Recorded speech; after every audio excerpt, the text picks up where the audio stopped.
Santa Part 2013 Pircon Commissioner's Cup.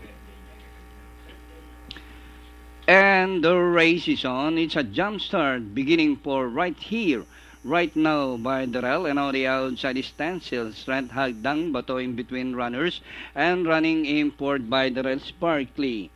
Stencil Strength Hagdang Bato is running by Darrell is right here, right now, and Barkley racing import by about 5 to 6 lengths of the leader.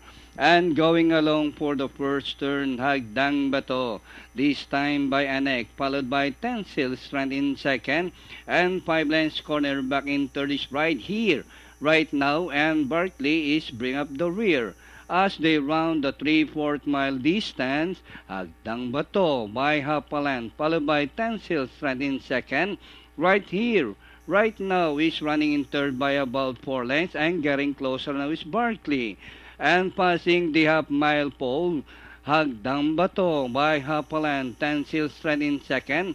Right here, right now, is racing in third by about 4 lengths, Barkley.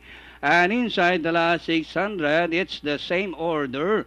Hagdang Bato, this time by about 2 lengths now. Tencil Strand in second, right here, right now, Barkley.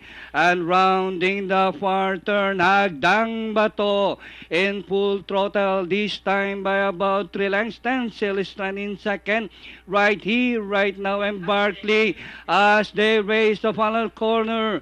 Hagdang Bato by about 5 lengths now and burning the tracks. And inside the last 250, Hagdang Bato by about 7 lengths now and nearing the finish line. Mama, there goes that blessed horse, Hagdang Bato, the horse of Mandaluyong Mayor Benhar C. Abalos, and winning the 2013 Pircon Commissioner's Cup. Second, right here, right now, Tencil Strand and Barkley comes last.